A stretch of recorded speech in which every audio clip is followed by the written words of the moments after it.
الحمد للہ وکفا وسلام علی عبادہ الذین اصطفیٰ اما بعد قال اللہ تبارک و تعالی وارکعوا مع الراکعین البقرہ۔ محترم حاضرین اور عزیز بھائیوں اور دوستوں، آج انشاءاللہ با جماعت نماز کا بیان کیا جائے گا۔ اگر اللہ تعالیٰ نے قرآن پاک میں فرمایا وارکعوا مع الراکعین، اور رکوع کرنے والوں کے ساتھ رکوع کرو، اگر کوئی شرعی عذر نہ ہو تو ہر اذان سننے والے مرد پر مسجد میں حاضر ہو کر باجماعت نماز ادا کرنا واجب ہے، اس لیے کہ اللہ تعالیٰ نے کہا رکوع کرنے والوں کے ساتھ رکوع کرو۔ حضرت ابو ہریرہ رضی اللہ عنہ سے مروی ہے کہ رسول اللہ صلی اللہ علیہ وسلم نے فرمایا، اس ذات کی قسم جس کے ہاتھ میں میری جان ہے، میں نے ارادہ کیا ہے کہ میں لکڑیاں جمع کرنے کا حکم دوں، پھر کسی کو نماز پڑھانے کے لیے کہوں، اور ثم اخالف الی رجال لا یشہدون الصلاۃ فاحرق علیہم بیوتہم، پھر میں خود ان لوگوں کی طرف جاؤں جو نماز میں شریک نہیں ہوتے ہیں اور ان کے گھروں کو جلا ڈالوں۔ یہ روایت بخاری، مسلم، موطا، ابو داؤد کی ہے۔ مسند احمد کی ایک روایت میں ہے کہ آپ صلی اللہ علیہ وسلم نے فرمایا، اگر یہ بات نہ ہوتی کہ ان کے گھروں میں عورتیں اور بچے ہیں تو میں ان کے گھروں کو جلا ڈالتا۔ ایک تیسری روایت ہے، ایک اندھے آدمی نے نبی کریم صلی اللہ علیہ وسلم سے گھر میں نماز پڑھنے کی اجازت طلب کی، کیونکہ مسجد میں آنے سے اس کو پریشانی تھی۔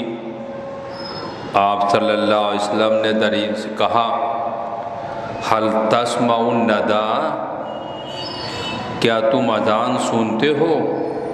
اس نے کہا ہاں، تو آپ صلی اللہ علیہ وسلم نے فرمایا فاجب، تو پھر اس کا جواب دو، یعنی مسجد میں حاضر ہو کر با جماعت نماز ادا کرو۔ یہ بات ایک حدیث ہے، حضرت ابن عباس رضی اللہ عنہ سے مروی ہے کہ نبی کریم صلی اللہ علیہ وسلم نے فرمایا، من سمع النداء فلم یات فلا صلاۃ لہ الا من عذر، جو شخص اذان سنے پھر با جماعت نماز ادا نہ کرے تو اس کی کوئی نماز بغیر عذر کے رکاوٹ نہ بن گیا ہو، قبول ہی نہیں ہے، لا صلاۃ، اس کی کوئی نماز قبول نہیں ہے، مگر کوئی عذر اگر ہو تو ایسی صورت میں جو ہے اللہ تعالیٰ اس کو قبول کرے گا۔ معلوم ہوا با جماعت نماز ادا کرنا واجب، یہی وجہ ہے کہ رسول اللہ صلی اللہ علیہ وسلم مرض الموت میں مسجد آ کر نماز پڑھائی۔ بخاری، مسلم اور عبداللہ بن مسعود رضی اللہ عنہ سے مروی ہے، لَقَدْ رَأَيْتُنَا وَمَا تَخَلَّفَ عَنْهَا إِلَّا مُنَافِقٌ معلوم النفاق، ہمارے مشاہدے کی بات ہے، با جماعت نماز صرف ایسا منافق ہی پیچھے رہتا تھا جس کا نفاق معلوم ہوتا تھا۔ اگر کوئی بیمار ہوتا تو وہ دو آدمیوں کے درمیان سہارا لے کر چلتا اور با جماعت نماز میں شریک ہوتا۔ باجماعت نماز ادا کرنے کے وجوب سے متعلق چند ائمہ کے اقوال ذکر کرتے ہیں کہ ائمہ نے باجماعت نماز ادا کرنے کے بارے میں کیا کہا ہے۔ امام بخاری رحمہ اللہ کو مقدم کرتے ہیں، اس لیے کہ سب سے صحیح کتاب جو حدیث میں لکھی گئی وہ امام بخاری رحمۃ اللہ علیہ کی ہے۔ انہوں نے صحیح بخاری میں باب قائم کیا ہے، باب وجوب صلاۃ الجماع، معنی اس کا یہ ہے باجماعت نماز کے وجوب کا بیان، کہ باجماعت نماز کے وجوب کا بیان۔ علامہ ابن قیم رحمہ اللہ کا ارشاد ہے کہ میں باجماعت نماز سے پیچھے رہنے والے لوگوں کو، گھر والوں کو جلا ڈالنے کا ارادہ کیا، یعنی کسی صغیرہ گناہ کے مرتکب کے لیے نہیں ہو سکتا۔ نبی کریم صلی اللہ علیہ وسلم نے کیا کہا تھا؟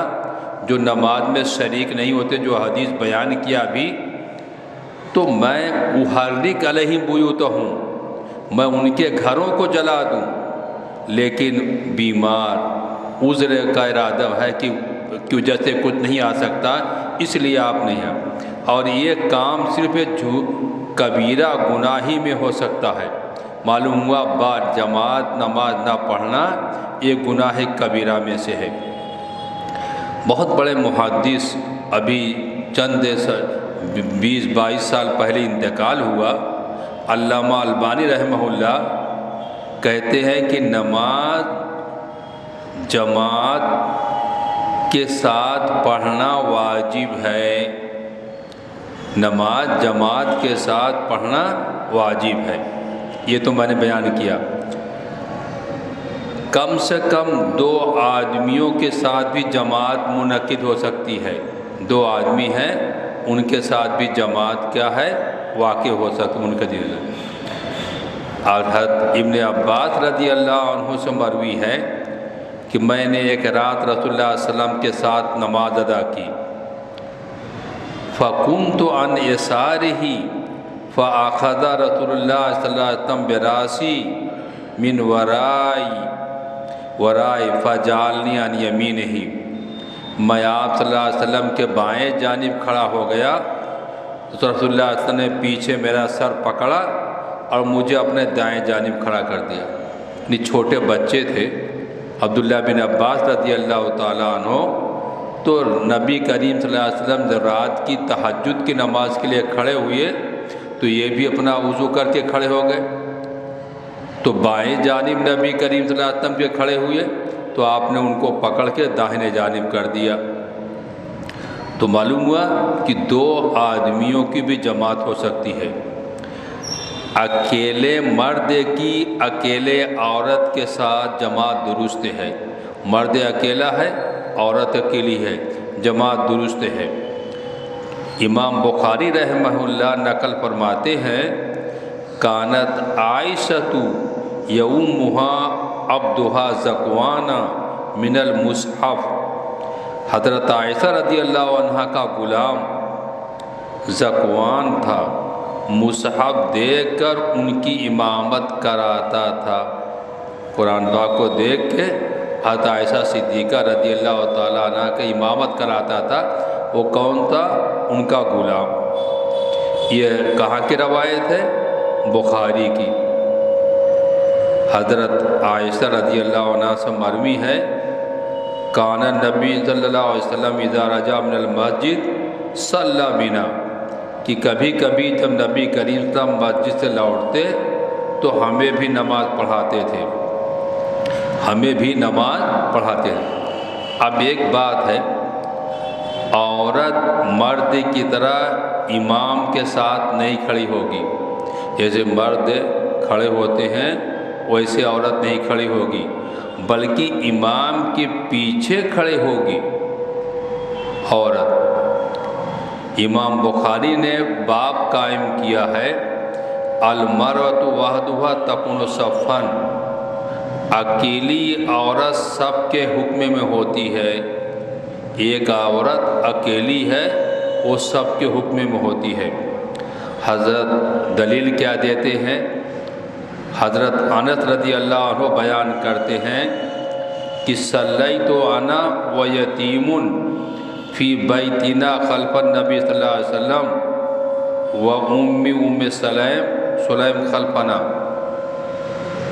میں نے اور ایک یتیم بچے نے اپنے گھر میں نبی اکرم کے پیچھے نماز پڑھی، جبکہ میری والدہ ام سلیم ہمارے پیچھے اکیلے سب بنا کے کھڑی تھیں۔ بخاری، مسلم، ترمذی کی ام سلیم رضی اللہ تعالیٰ عنہ اکیلی پڑھتی ہیں۔ تو معلوم ہوا کہ ایک عورت اگر ہے تو نماز پڑھ سکتی ہے، وہ سب مانا جائے گا۔ مرد عورتوں کی امامت کرا سکتا ہے، جبکہ عورت مردوں کی نہیں۔ مرد امامت کرا سکتا ہے عورتوں کی۔ دلیل کیا ہے؟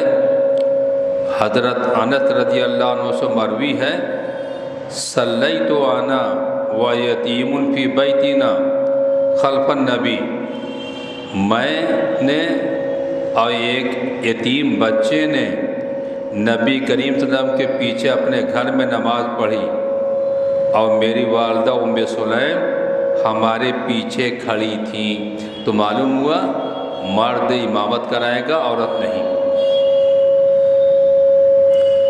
حضرت ابن مسعود رضی اللہ عنہ سے مروی ہے، اخروہن من حیث اخرہم اللہ، ان عورتوں کو اس جگہ سے مؤخر کرو جہاں سے اللہ تعالیٰ نے انہیں مؤخر رکھا ہے۔ یعنی ان کو اللہ تعالیٰ نے امامت کے لیے متعین نہیں کیا عورتوں کو، اس لیے ان کو امامت کا درجہ مت دو۔ اور دوسری حدیث ہے، لن یفلح قوم ولوا امرهم امرأۃ، وہ قوم کامیاب نہیں ہو سکتی جو اپنے معاملات کسی عورت کے سپرد کرے۔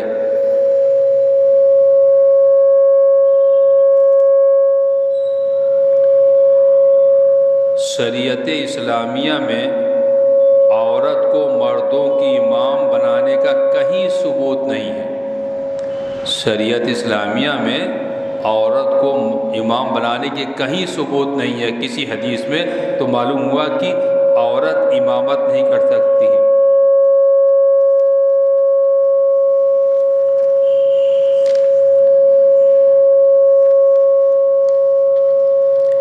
نفل پڑھنے والا فرض پڑھنے والے کی امامت کرا سکتا ہے۔ نفل پڑھنے والا فرض پڑھانے والے کی امامت کرا سکتا ہے۔ یعنی امام نفل پڑھ رہا ہو اور مقتدی فرض پڑھ رہا ہو تو امام امامت کرا سکتا ہے۔ امام نفل پڑھ رہا ہے، مقتدی فرض پڑھ رہا ہے۔ جیسے ہم آئے، ہم نے عشاء کی نماز پڑھ لی، پھر اس کے بعد جو ہے ہم پڑھنا چاہیں تو وہ آدمی جو عشاء کی نماز نہیں پڑھ سکتا تھا وہ جو ہے ہمارے پیچھے نماز پڑھ سکتا ہے۔ اب ہر چیز میں ہمارے اہل حدیث کے ہاں ہر چیز میں دلیل چاہیے۔ دلیل دیکھیے، حضرت جابر رضی اللہ عنہ سے روایت ہے، انما اذن کانا یصلی مع النبی صلی اللہ علیہ وسلم عشاء الآخرہ ثم یرجع الی قومہ فیصلی بہم تلک الصلاۃ۔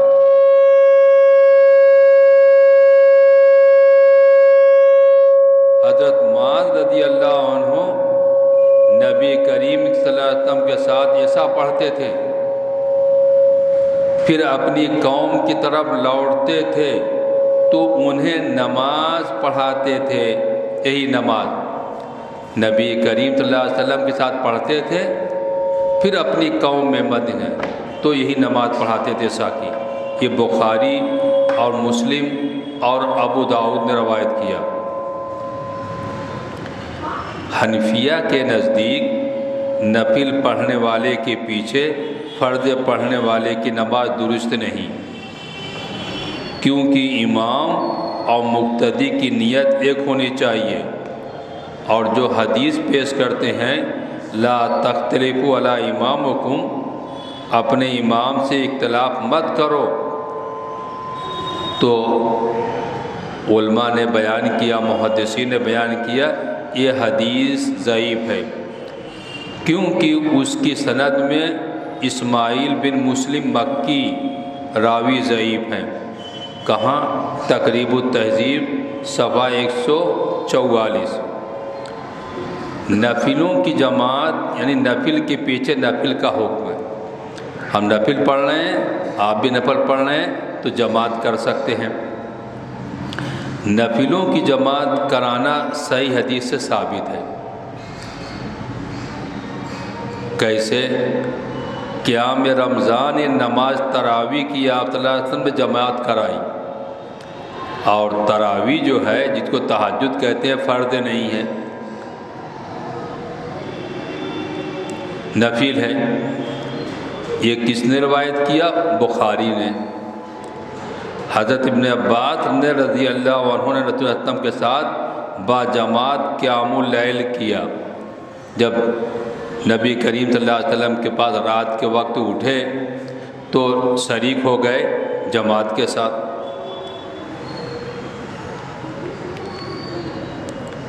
آپ صلی اللہ علیہ وسلم نے نماز خسوف اور نماز استسقاء با جماعت ادا کی، اور نماز خسوف چاند یا سورج کا گرہن لگنا، اور نماز استسقاء پانی طلب کرنے کے لیے یہ جو ہے فرض نہیں ہے، نفل ہی ہے۔ ایسے لوگوں کی ایسے لوگوں کی امامت نہ کرے جو اسے پسند نہ کرتے ہوں۔ ایک آدمی ہے، اس کو پسند نہیں کرتا کوئی، اور وہ امامت کے لیے کھڑا ہو جاتا ہے، تو آپس میں اختلاف نہ ہو، بااثر آدمی ہے لیکن لوگ پسند نہیں کرتے ہیں، شریعت نے اس کا حکم دے دیا کہ اس کو روکا جائے گا، حدیث بیان کی جائے گی کہ تم کو پسند نہیں کرتے ہیں لوگ، اس لیے تم نماز نہ پڑھو۔ کون حدیث ہے؟ حضرت عبداللہ بن عمر رضی اللہ عنہ سے مروی ہے کہ نبی کریم صلی اللہ علیہ وسلم نے کہا ثلاثۃ لا یقبل اللہ عنہم صلاۃ من تقدم قوما وهم له کارہون۔ 3 آدمیوں کی نماز اللہ تعالیٰ قبول نہیں فرمائے گا۔ 3 آدمیوں کی نماز۔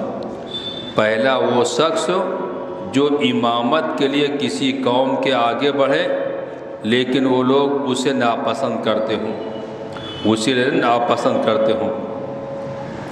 یہ صحیح ابی داؤد کی روایت ہے۔ حضرت عمرو بن حارث رضی اللہ عنہ سے مروی ہے کہ نبی کریم صلی اللہ علیہ وسلم نے کہا اشد الناس عذابا اثنان،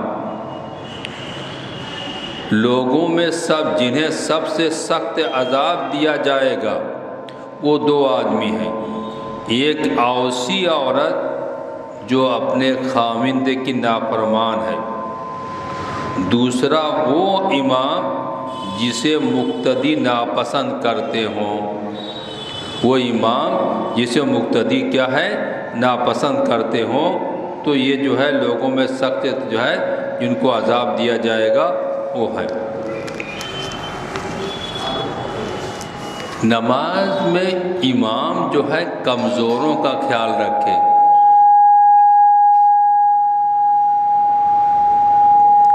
کمزوروں کا خیال کرتے ہوئے نماز پڑھا جائے، کہ یہ سمجھے کہ ہمارے پیچھے کون عورتیں ہیں، بوڑھے لوگ ہیں، بوڑھی عورتیں ہیں، بچے ہیں، اگر لمبی ہم کر دیں گے تو، اور یہ وہ لوگ کرتے ہیں جو اپنی قرات کو کبھی کبھی خوب دکھانا چاہتے ہیں۔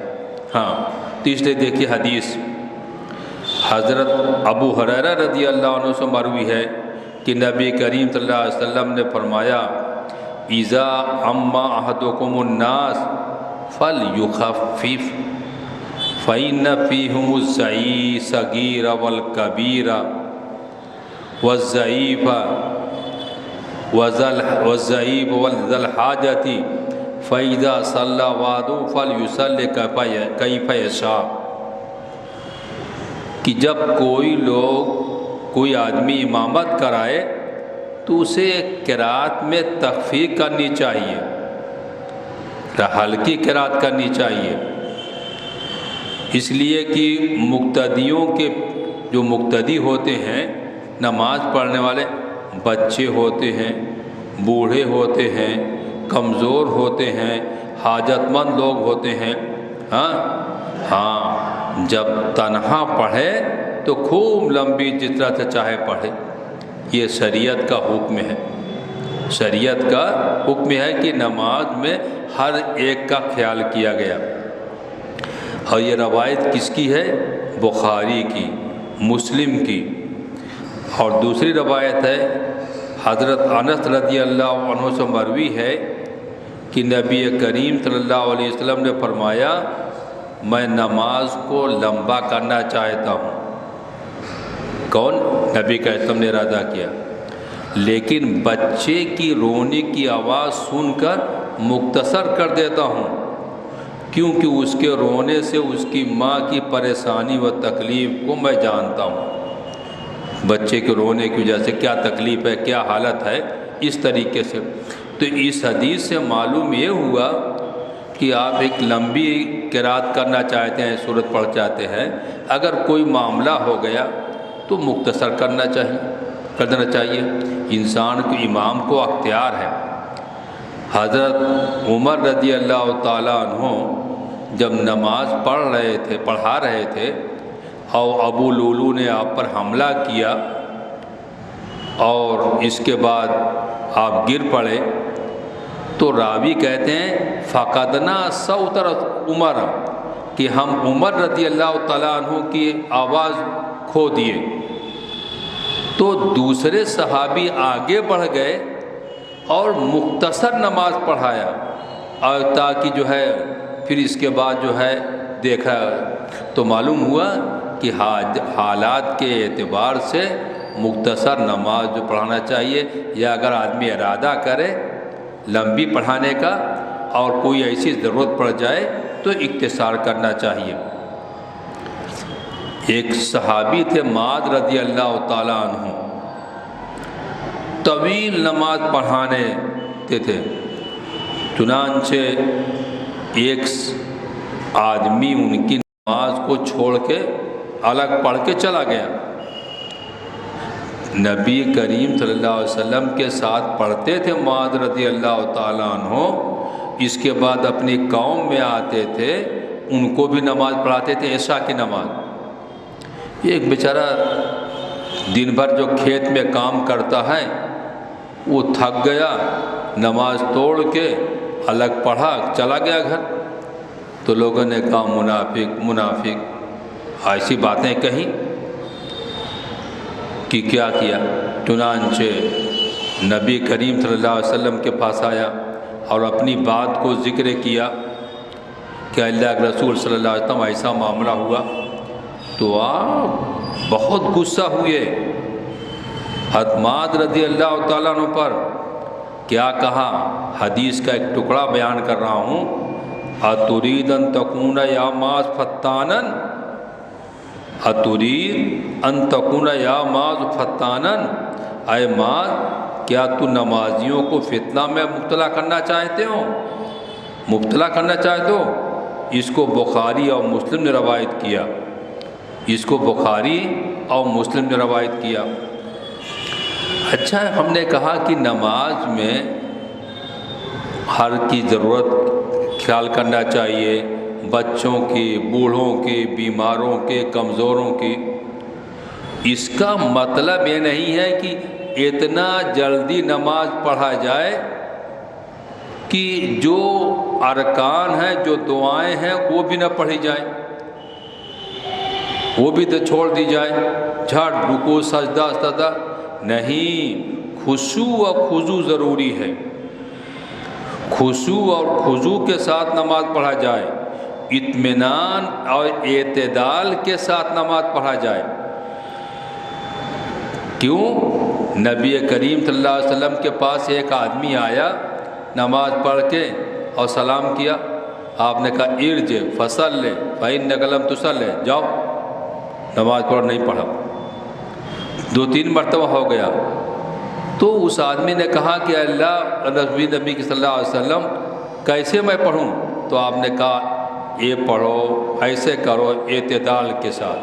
تو اعتدال کے ساتھ نماز پڑھنا، رکوع میں جاؤ تو پوری دعائیں اس کے، یہ نہیں ہے کہ ایک بڑے مولانا تھے، مولانا عبد المالک صاحب، آج سے 50-55 سال کی پہلے کی بات ہے، بہت بڑے عالم تھے، اور اس وقت ان کی عمر 60-70 سال کی تھی، 50 سال پہلے۔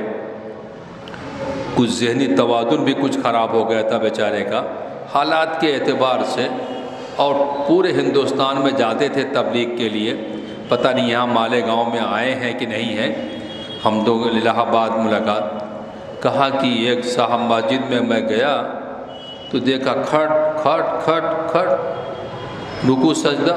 میں نے کہا بھائی یہ کیسے نماز پڑھیں؟ نماز میں جاؤ تو کہو سبحان اللہ سبحان اللہ سبحان اللہ، ہاں یہ تمام اطمینان کے ساتھ جیسے حدیث میں کہا گیا ہے۔ کہا مولانا آپ پرانے زمانے کے ہیں، لوگ چاند پر پہنچ گئے، ہم سبحان اللہ کی جگہ پر صبح کہہ دیتے ہیں، اتنا کافی ہو جاتا ہے۔ ہاں تو یہ سب نماز نہیں چلے گی کہ 2 منٹ میں 4 رکعت مکمل ہو گئی، وہ نماز قابل قبول نہیں ہے، وہ نماز قابل قبول نہیں، اس لیے کہ نبی کریم صلی اللہ علیہ وسلم نے وہ آدمی کو لوٹا دیا، جاؤ اور نماز پڑھو۔ آج بہت سے لوگوں کی نماز اسی طریقے سے ہے۔ اچھا اب ایک بات یہ ہوتی ہے کہ فلاں، اسے میں کہتا ہوں کہ لوگوں کو خیال کرتے ہوئے نماز پڑھنا چاہیے، ہاں یہ کیا ہے، نبی کریم صلی اللہ علیہ وسلم نے کہا حدیث میں، لیکن نبی کریم صلی اللہ علیہ وسلم نے پڑھ کر دکھایا، سورتوں کو پڑھ کر دکھایا نماز کو، تو ان سورتوں کو تو پڑھنا ہے آپ کو، اس جیسی صورتوں کا جو کرنا ہے۔ اگر کبھی کوئی ضرورت پڑ جائے تو الگ بات ہے، نہیں تو مطلب کی ہے آج۔ لیکن افسوس کی بات ہے کہ لوگ تیزی کے ساتھ کھڑے ہوتے ہیں سجدے میں اور رکوع میں چلے جاتے ہیں، اعتدال نہیں پایا جاتا۔ یہ دوسری جگہ آپ نے فرمایا جس شخص نے رکوع سجدہ میں اپنی کمر سیدھی نہ کی اس کی نماز کفایت نہیں کرے گی، اس کی نماز کفایت نہیں کرے گی۔ تو اطمینان سے اللہ کے لیے نماز پڑھنی ہے، خشوع و خضوع کے ساتھ، دعاؤں کے ساتھ آدمی پڑھے تو معلوم ہوا اعتدال، مکمل خشوع خضوع کا خیال رکھنا ضروری ہے۔ اس لیے کہ نماز کو مختصر مگر مکمل پڑھا کرتے تھے نبی کریم، مختصر پڑھتے تھے لیکن مکمل پڑھتے تھے نبی کریم صلی اللہ علیہ وسلم۔ بخاری مسلم جیسے مثال کے طور پر رات کے وقت تہجد پڑھنے کے بعد فجر کی جو 2 اذان کے بعد 2 رکعت پڑھتے تھے نبی کہتا ہوں، بہت مختصر لیکن پورے ارکان کے ساتھ خشوع خضوع کے ساتھ پڑھتے تھے۔ یہ نہیں ہے کہ بہت مختصر کا مطلب ہے تیزی کے ساتھ ہاتھ مارتے چلے جائیں سجدہ رکوع میں جائیں، ہاں یا 1 منٹ میں دونوں رکعت پڑھ لیں، یہ نہیں۔ اب میں نے کہا کہ نماز با جماعت پڑھنا چاہیے، امامت کا اولین مستحق کون ہے؟ امامت کا مستحق کون ہے؟ کون امامت کا حقدار ہے؟ امامت کا زیادہ مستحق گھر کا معلم یا حاکم وقت ہے۔ گھر کا، اگر گھر میں آپ کسی کے گئے اور نماز پڑھنی ہے جماعت کے ساتھ تو گھر کا مالک، کیوں؟ نبی کے اسلام کی حدیث ہے لا یؤم الرجل فی بیت ولا فی سلطانہ، آدمی کے گھر میں یا اس کے دائرے اقتدار میں اس کی امامت نہ کرائی جائے۔ دائرے اقتدار مطلب یہ اس مسجد کا ایک ذمہ دار ہے، متولی ہے، وہ جو ہے اگر کسی کو متعین نہیں کیا ہے تو وہ زیادہ حقدار ہے امامت کا، دوسرا نہ کرائے تاکہ اختلاف اور فساد پیدا نہ ہو۔ ورنہ لوگ بہت جگہ پر امامت کے لیے دوڑتے ہیں، یہ اختلاف فساد کا سبب بن جاتا ہے۔ ایک حدیث ہے کہ نبی کریم صلی اللہ علیہ وسلم من زارا قوما فلا یؤمہم ولیؤم رجل منہم، جو شخص کسی قوم کی زیارت کے لیے جائے تو ان کی امامت مت کرائے، بلکہ ان میں سے کسی آدمی کو ان کی امامت کرانی چاہیے۔ آپ کہیں پر گئے تو امامت کرائیے۔ ہاں، اگر مالک مکان، مسجد کا ذمہ دار، امام کسی آدمی کو اجازت دے دے کہ ہاں پڑھا دیجئے، تب وہ پڑھانے کا حقدار ہے، نہیں تو سوچے کہ میں بڑا عالم ہوں، آگے بڑھ گئے تم کیوں ہاں، تو یہ معاملہ نہیں ہے۔ اچھا، ایک فتنہ فساد نہ ہو، نبی کریم صلی اللہ علیہ وسلم نے اصول بتا دیا کہ امامت کون کرے گا، تاکہ فساد، بڑی مسجدوں میں لڑائیاں ہوتی ہیں، بڑے جس میں جو ہے انکم کا ذریعہ ہوتا ہے تو بہت فساد، ہر ایک چاہتا ہے کہ ہمارا آدمی امامت کرے، وہ کہتا ہے ہمارا مطلب بہت زیادہ۔ اسی لیے امامت کا مستحق کون ہے؟ جو سنت کا زیادہ عالم ہو، قرآن کا جاننے والا ہو، عمر میں بڑا ہو، وہی امامت کا مستحق ہے۔ حدیث رسول سن لیجئے تم امام، یوم القوم اقرأہم لکتاب اللہ، قوم کی امامت کرے جو اللہ کا کتاب کا سب سے زیادہ جانکار ہو، قرآن۔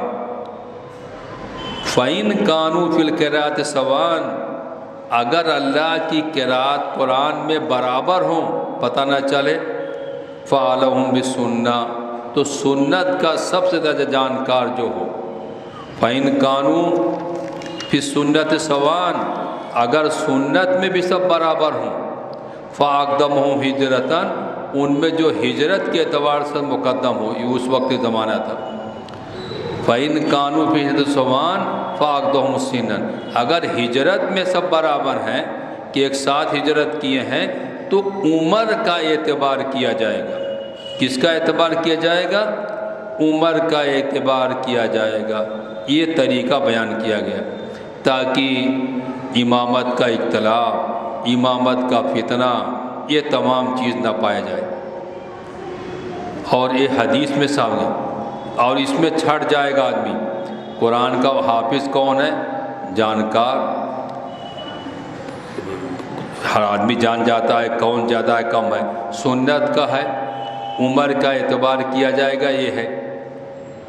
اور کچھ لوگوں کے ہاں اگر قرآن میں بھی برابر، سنت میں بھی برابر، عمر میں بھی برابر، تو جس کی عورت زیادہ خوبصورت ہو اس کو امام بنایا جائے گا۔ 2-3 آدمی ہیں تو عورت جس کی خوبصورت ہوگی، کیوں کہ اگر امام کی عورت خوبصورت نہیں ہے سب سے، تو ذہن میں اس کے جو امامت کرتے گا دوسرے کے جو ہے تو نہیں، ذہن خراب ہوگا۔ اس لیے نعوذ باللہ من ذالک، یہ حدیث سے ثابت نہیں ہے، لوگوں کے اقوال ہیں، اس لیے سب کے سب رد، سب کے سب رد۔ مقتدی امام کے پیچھے کھڑے ہوں، مقتدی امام کے پیچھے کھڑے ہوں، امام کے پیچھے مقتدی پڑھے ہوں۔ یہ کیسے؟ چنانچہ حضرت جابر رضی اللہ عنہ سے مروی ہے کہ انہیں اپنے دائیں جانب کھڑا کیا، پھر دوسرا شخص آیا اور آپ صلی اللہ علیہ وسلم کے بائیں جانب کھڑا ہو گیا۔ فَأَخَذَ النَّبِيُّ بِأَيْدِيهِمْ فَدَعَوْا حَتَّىٰ أَقَامَهَا خَلْفَهُ، جابر رضی اللہ تعالیٰ نبی کے وسلم کے پاس آئے تو ان کو اکیلے نماز پڑھ رہے تھے، داہنے جانب کھڑا کیا، پھر ایک آدمی آیا بائیں جانب کھڑا ہو گیا، تو دونوں کو آدمی نبی کریم صلی اللہ علیہ وسلم پیچھے کر دیا کہ اب 2 آدمی ہو گئے ہیں تو امام کے پیچھے جا کے صف لگائیں۔ بعد میں کل سے سمجھ میں آ گئی ہوگی، ہاں، کہ مقتدی کے ساتھ اگر ایک آدمی ہے، امام ہے ایک آدمی، تو مقتدی کے امام کے داہنے جانب کھڑا ہوگا، اگر ایک سے دو ہو گئے مقتدی تو پیچھے جانب جو ہے سب بندی کریں گے. جی ہاں، اگر مقتدی اکیلا ہے تو امام کے دائیں جانب کھڑا ہوگا. یہ تو واضح طور پر عورتوں کی امام پہلی صف کے درمیان کھڑی ہوگی. تو معلوم کیا ہو کہ عورتوں بھی امامت کر سکتی ہیں، عورتوں کی مردوں کی نہیں. کیا دلیل کیا ہے؟ حضرت عائشہ صدیقہ رضی اللہ عنہ سے مروی ہے انا امت النساء فقامت وسطہن، انہوں نے عورتوں کی مت کرائی اور ان کے درمیان کھڑی ہوئی. کون؟ امہات المومنین حضرت عائشہ صدیقہ رضی اللہ تعالیٰ عنہ عورتوں کی امامت کرائی.